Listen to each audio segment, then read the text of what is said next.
What's going on, guys? The leaves are turning. Pumpkin spice lattes are back. So that means one thing, it's fall movie season, and we've got an awesome crew of critics to talk about it with. Oh, you know this guy, he is my biological father, and he's the host of Movie Review Talk on Collider, Scott Mantz. Oh, thanks so much. Great to be here. She's a friend of Screen Junkies. You've seen her on movie fights and all over the place. She's the film critic for Pajiba, Joelle Monique. Joelle! And she is one of the hosts of FX Movie Download, Sasha Perl-Raver. So happy to be here. So happy to be here to talk about the good movie season. Yeah. This has got a little bit of everything, and this is when a lot of Oscar bait comes out, so I'm excited because it's a nice mix. Don't say Oscar bait like it's a bad thing. No, that's a good thing. I want to see good movies. And most excitingly, we have a Ryan Gosling movie that is also a Damien Chazelle movie. You know what? You brought it up. Let's talk about it. So what are we hearing? Has anyone seen First Man? No. I've seen it. Okay. Yeah. You go first, Sasha. I thought that this movie was one of the most visually spectacular things I've seen in a really long time. It is so visceral, tangible, beautifully acted. I mean, this is not like any other movie about the space race that you've seen before. It's almost like a procedural about the Apollo 11 mission that landed on the moon in July of 1969.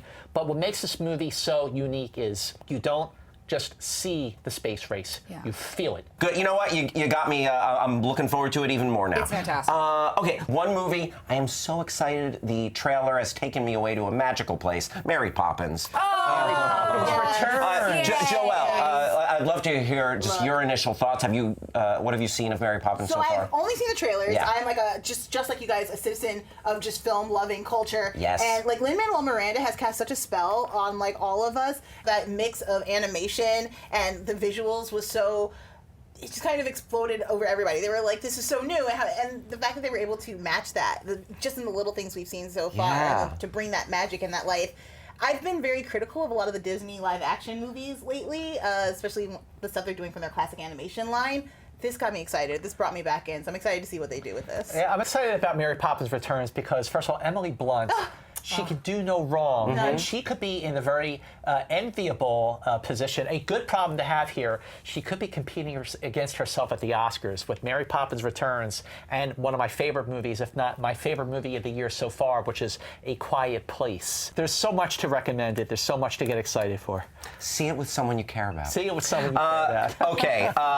Okay, so here's a movie that a lot of people are excited about. I know Sasha's half in, half out on it. Venom. So my feeling on Venom. Yeah. It reminds me of the Mark Webb Spider-Man. Wait a minute. What's wrong with the Mark Webb Spider-Man? They're fine. They lack. Joelle, before we started, was talking about this, and she said she knew everything she knew about this movie by the fact that it's PG-13. That's all you need to know. Yeah, what does that say to you that it's PG-13? PG-13 suggests that the studio doesn't have the confidence for that R. We know R tickets are harder to sell because children can't just walk into the theater and purchase them. Deadpool, Logan. Sold. That's what I'm saying. Like Deadpool sold, and they have that marker to base it off of. So the fact that they were like, we're not going to do Deadpool sales, we need to go PG-13, says to me that the studio doesn't have the confidence behind it. Do we know that, were they considering going R with Venom? When they first announced pre-production, I heard that they were wavering back and forth between Gotcha. All right, it's PG-13. He's not going to be as badass, but it is Tom Hardy. It's directed by Ruben Fleischer, who did Zombieland. I mean, I expect a fun movie. You cannot have Venom without Spider-Man. That's my only concern. Well, I'm hoping for good Venom. And guess what? Guess who's back? A little more J.K. Rowling, Fantastic Beasts. Yeah. So headed in tentatively.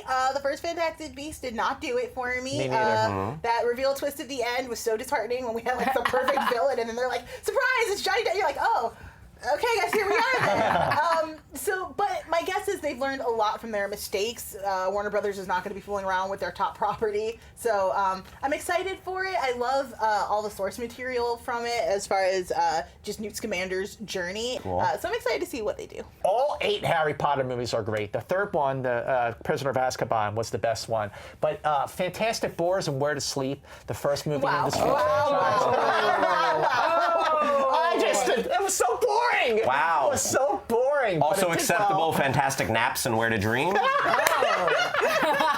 just riffing with this guy. Hollywood romance. No, the girl with the red curls. No, but there are. Wake me when it's over.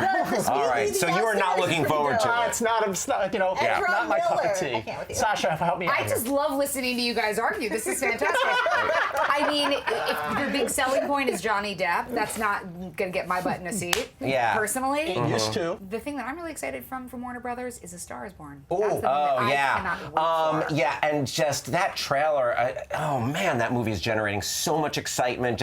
And every, I went to see it. You what?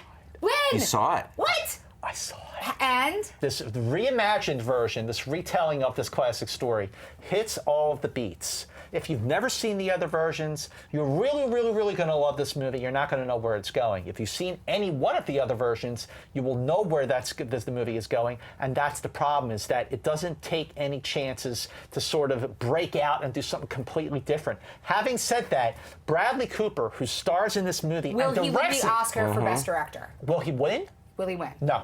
You don't think so? I think he has a very good shot at getting nominated. Eastwood, Redford, Warren Beatty, they love congratulating actors who make the crossover. I don't know. I could see he might not win, but he's definitely getting an Oscar I think he has a nomination. very good shot at getting nominated. Will he win?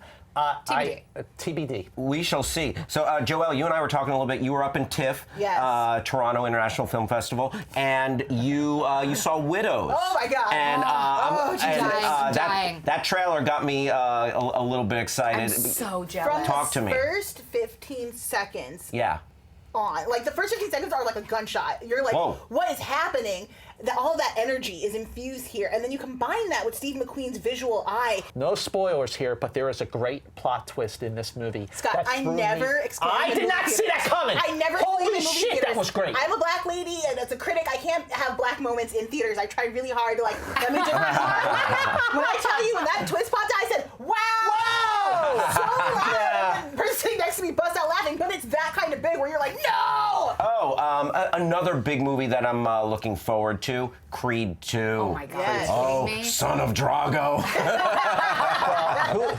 Who knew that Creed was going to be? I mean, here's a spin-off of Rocky, but that was the best Rocky-esque movie since the original Rocky. Absolutely. Because it was a return to form, it was a return to the roots, it was gritty. It was and Ryan Coogler. yeah, That's what Coogler it's just all about. crushing. I'm excited that Ryan's stepping back and giving another black director an opportunity to shine. So I'm excited to see what they do in the direction that Creed 2 goes in. Another movie that I'm really looking forward to, Scott Mantz. I know you are a huge classic rock fan. Yep. Bohemian Rhapsody. I can't wait for this movie. Have you seen it yet? I have not seen it yet. Rami Malek just looks fantastic as Freddie Yep. Mercury. The only problem is that there was some problem behind the scenes. Bryan Singer directed all but the last 2 weeks of the movie. He kind of stepped away, and someone else came in to finish off the film. Not good when that happens on a big budget movie, but True. I'm excited about Bohemian Rhapsody. Ladies, what do you think? Look, Rami Malek shows up, I will be there. I have to know what he does, and if he's passionate about a role, he's going to be bringing a lot of attention to it. So I'm excited, but I'm apprehensive about how much I'm going to enjoy it. The things I've seen have looked pretty good, but I don't know. It's hard for me to judge where I'm at with the film so far. I think it's interesting that every single person on this couch is pronouncing Rami Malek's name in a different way. I think that's really interesting. I love him. I walked down the aisle at a wedding to Queen. I love Queen. I'm very excited for this film. I think the music's going to be fantastic. I think the performances are going to be fantastic. Okay, this movie looks intense, from the director of Moonlight, If Beale Street Could Talk. Oh my God. see it? I was at the North American premiere. me too. Oh, Yes. tell us It was- everything, Please. Joelle. Listen, the film itself is so good. The crux of the story is a woman becomes pregnant by her fiance, who is then imprisoned immediately after, and her goal is to get him out of prison before the baby comes. That's the entire story. The fact is, you could take this story and place it over almost any time period in America, and it would play exactly the same way. Sort of the heartbreaking aspect of it. Brian Tyree Henry, Coleman Domingo, and Tiana Parrish could all see supporting actor roles nominations for this, and Regina King. Stunning performances, beautifully shot. It's just an excellent film, front to back. Yeah, I love Regina King. I was so happy to see her win an Emmy Award recently, because Yes. she's one of those unsung women who's just been crushing She's it for great in years. everything, but she Yeah. doesn't get the awards attention that she deserves. She will now. Let's start web swinging in the animated space. Spider-Man into the Spider-Verse. You We've guys. got a brand new Spider-Man that we haven't seen before on the big screen. Miles! Yes. Oh my God! I wish they were doing this as a live-action movie. I think animated films don't get to do enough. Like, people talk, there's so many properties people talk about, like, oh, it needs a movie. Things like Sandman, which would be better as an animated film than a live action. I think comic book heroes, they make really great live action popcorn, but we're limited in what we're able to do physically in the real world. But in comics, there are no limitations. Like, we can go anywhere and do anything. Exactly. Boy Erased.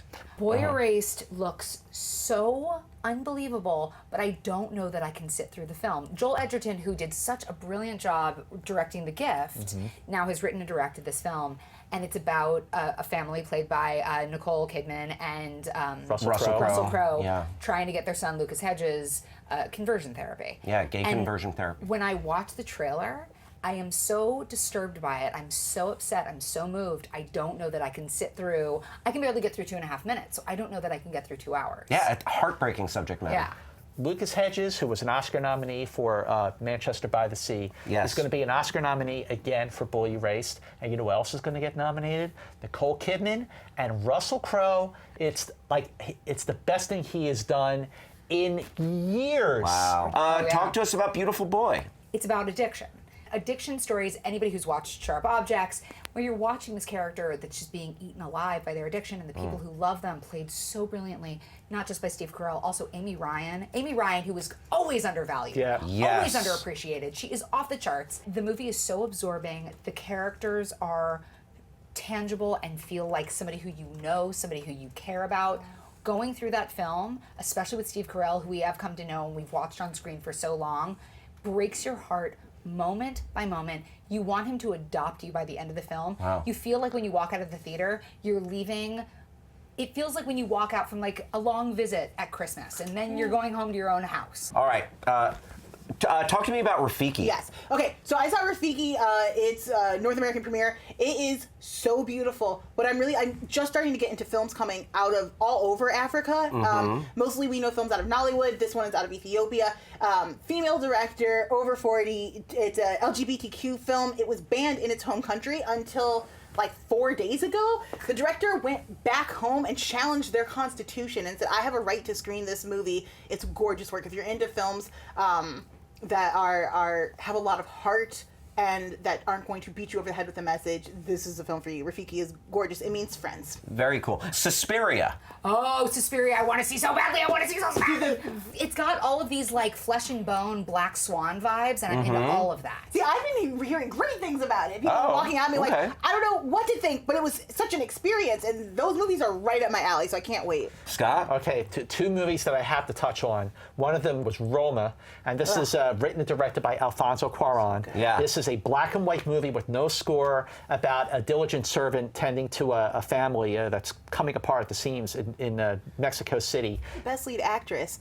Yalitza Aparicio. That she did a bang out job, and she steals your heart by the end of the film. And the other movie we have to bring up too is Green Book, which is a film that won the Audience Award at the Toronto Film Festival. Weird choice. This is directed by Peter Farrelly. Yeah. Oh, wow. One half of the Farrelly brothers, Dumb and Dumber. Yeah. Wow. It should definitely be on the radar. You guys, I have to say, you got me so excited. Now, because of the fall, I'm excited for sweater and hoodie weather and all of these movies. Wow. It's a pumpkin spice dream. Yes!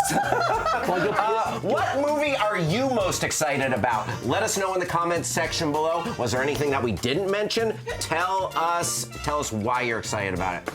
Scott Mantz, Joelle, Monique, Sasha Perl-Raver, you guys broke it down. You brought so much knowledge today. I am so thankful, and I'm sure our audience is thankful. I want to thank you for watching Screen Junkies. Please follow us all on Twitters and Instagrams and all that good stuff, and we'll see you next time. Bye-bye. Bye.